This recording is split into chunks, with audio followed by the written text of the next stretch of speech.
আমি চাইছি আমার বিরুদ্ধে মুখ্যমন্ত্রী প্রার্থীও হবে। আমি এটা চাই, আমি অন্য কাউকে চাইছি না। আমি চাইছি আমার বিরুদ্ধে মুখ্যমন্ত্রী প্রার্থীও। দলে না আসা পর্যন্ত কোনো মানুষের জন্য কিছু কাজ করা যাবে না। আমি চাই ভাঙড়ে আমার বিরুদ্ধে মুখ্যমন্ত্রী প্রার্থী হন, এই চ্যালেঞ্জ ছুড়ে দিলেন আইএসএফ নেতা পীরজাদা নওশাদ সিদ্দিকী। ভাঙড় থেকে ফের উত্তাল রাজ্য রাজনীতি। নওশাদের এই মন্তব্য ঘিরে রাজনৈতিক মহলে জল্পনা। তৃণমূল কি এবার ভাঙড়ে কাসেম সিদ্দিকীকে প্রার্থী করতে চলেছে? সদ্য তৃণমূলে যোগ দিয়েছেন ধর্মীয় মঞ্চের পরিচিত মুখ পীরজাদা কাসেম সিদ্দিকী। এক সময় যিনি তৃণমূলকে বলেছিলেন চোরের দল, আজ তিনিই বলছেন মানুষের জন্য কিছু করতে হলে রাজনীতিতে আসতেই হয়। যোগ দেওয়ার সঙ্গেই তাকে তৃণমূল কংগ্রেসের রাজ্য সাধারণ সম্পাদকের গুরু দায়িত্বে বসানো হয়েছে। রাজনৈতিক বিশ্লেষকদের মতে ভাঙড়ের সংখ্যালঘু ভোট ব্যাংকে দখল নিতে এবার মাঠে নামতে পারে কাসেম সিদ্দিকী। এখন প্রশ্ন একটাই, 2026-এর নির্বাচনে ভাঙড়ে মাটিতে মুখোমুখি হবেন কি নওশাদ বনাম কাসেম? অপেক্ষা রাজনীতির পরবর্তী পদক্ষেপে। আমার থেকে গুটি কয়েক তৃণমূলের কিছু বিধায়ক নেতারা আছে, সৌজন্যতার সম্পর্ক আমরা রাখি, আপনারা জানেন ভালো করে। সেই ক্ষেত্রে মাঝে মধ্যে ফোনে হাই হ্যালো হয়। গতকালকে আমাকে এইরকম বেশ কয়েকজন ফোন করে তারা ক্ষোভের সাথেই বলছিলেন যে আমরা এতদিন দল করছি, এত স্যাক্রিফাইস করছি, হঠাৎ করে কেউ আসলো তাকে দলের এত বড় পদে বসিয়ে দিল, এটা কি গণতন্ত্র? আমি তাকে উল্টে জিজ্ঞাসা করেছিলাম একটা কথা, তারাই কথা বলে রাখি। শওকত মোল্লা সাহেবও খুব প্রকাশ করছে যে শওকত মোল্লা সাহেব বড় পদ পাওয়ার জন্য ক্যানিংয়ে নিরীহ মানুষের উপর অত্যাচার শুধু নয়, ভাঙড়ের মানুষের উপর অত্যাচার, মিথ্যা কেস এবং আমাকে ক্রমাগত ভাষাগত আক্রমণ করে যাচ্ছে, সেও পদ পেল না। তবে গতকালকে যখন তৃণমূলের কয়েকজন নেতা আমাকে ফোন করেছিলেন, আমি তাদেরকে জিজ্ঞাসা করলাম, দাদা আপনাদের দলের জেনারেল সেক্রেটারি কতজন? তিনি আমাকে অকপটে উত্তর দিলেন, দাদা এটা আমার পক্ষে বলা সম্ভব নয়, কারণ কখন কাকে বসিয়ে দেয় বোঝা মুশকিল। তারপর অনেক ভাবনা চিন্তা করে দেখলাম এই প্রশ্নটা যদি মমতা ব্যানার্জিকে করি, এই প্রশ্নটা যদি সুব্রত বক্সী মহাশয়কে করি যে স্যার আপনাদের দলের মোট জেনারেল সেক্রেটারির সংখ্যা কত, উনি আমার মনে হয় 5 মিনিট মাথা চুলকাবে, তারপরে হয়তো এক্সাক্ট সংখ্যাটাও বলতে পারবেন না। মানে যাকে মনে হয় সকাল সন্ধ্যে ধরে বসিয়ে দেয়, একটা পোস্ট বাকি সব ল্যাম্প পোস্ট।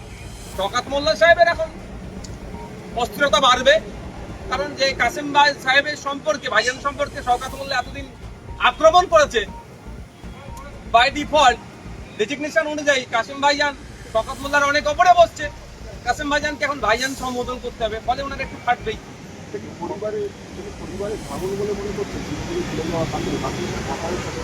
মোটে ওটা ভাঙন না, পরিবারের মধ্যে আমাদের যে পারিবারিক সম্পর্ক সেটা যথেষ্ট ভালো আছে, কিন্তু রাজনৈতিকভাবে যে যাকে ইচ্ছা পছন্দ করছে, যে দলকে ইচ্ছা পছন্দ করছে সেখানে যেতেই পারে। তবে কাসেম ভাইজান তৃণমূলে যাওয়াটা, একটা দুর্নীতিগ্রস্ত দলে যাওয়াটা পশ্চিমবাংলার মানুষ এটা ভালোভাবে মেনে নিতে পারছে না। এখন বাংলাদেশের কথা বলছিলেন, আপনি মুখ্যমন্ত্রী আসবেন, জিজ্ঞেস করবেন মমতা বন্দ্যোপাধ্যায়কে যে আপনাদের দলের পছন্দ জানায়। দেখুন ওটা তো একটা রাজনৈতিক কোশ্চেন, আর এখানে মুখ্যমন্ত্রী হিসাবে আসছেন, তিনি দলের প্রধান হিসাবে আসলে তাকে এই কথাটা আমি নিশ্চিতভাবে সুযোগ পেলে জিজ্ঞাসা করতে হবে।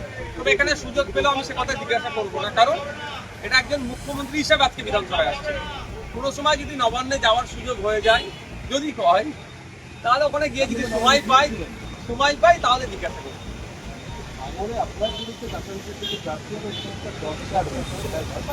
আমি চাইছি আমার বিরুদ্ধে মুখ্যমন্ত্রী প্রার্থীও হবে। আমি এটা চাই, আমি অন্য কাউকে চাইছি না।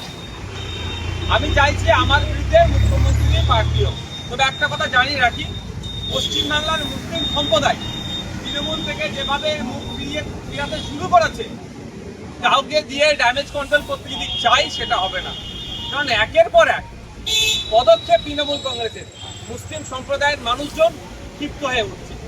মুসলিম দোষণের নামে মুসলমানদের শোষণ করা হচ্ছে পশ্চিমবাংলায় বিজেপির সহযোগিতা নিয়ে, শুভেন্দু অধিকারীর সহযোগিতা নিয়ে মমতা ব্যানার্জির সরকার মুসলমানদের উপরে আক্রমণ চালিয়ে আসছে।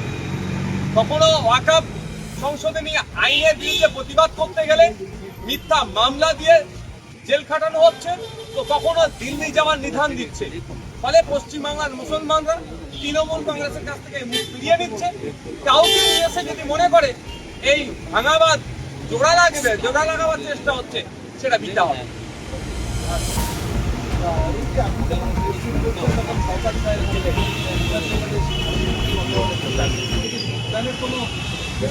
আমার সাথে কথা হয়নি, কারণ হচ্ছে আমি আপনাদের কোশ্চেনের উত্তর দিচ্ছি। যখন ব্যাপারটা হচ্ছে আপনাদের দিকে হয়তো হাসতে পারেন, এখন শওকত সাহেবও নিজে ভাবছেন যে এতদিন নওশাদ সিদ্দিকী সাহেবের পেছন মানে তাকে ডিস্টার্ব করে তার কর্মীদের নামে মিথ্যা মামলা দিয়ে, তার নামে মিথ্যা মামলা দিয়ে, শুধু তাই নয়, ভাঙড় ডিভিশনের একাধিক থানার অফিসারদেরকে তৃণমূল কংগ্রেসের রাজনৈতিক মঞ্চে বসিয়ে দিতে পেরেছেন যে শওকত সাহেব, সেই শওকত সাহেব এখন ভাবছে তাকে আবার শাসন করবে কাসেম সিদ্দিকী ভাইজান। ওই জন্যই হয়তো হাসিটা দুঃখের হাসি আসছে না সুখের হাসি আসছে, তাকে জিজ্ঞাসা করুন আপনারা। আপনি খুশি কাসেম সিদ্দিকী তৃণমূল কংগ্রেসের?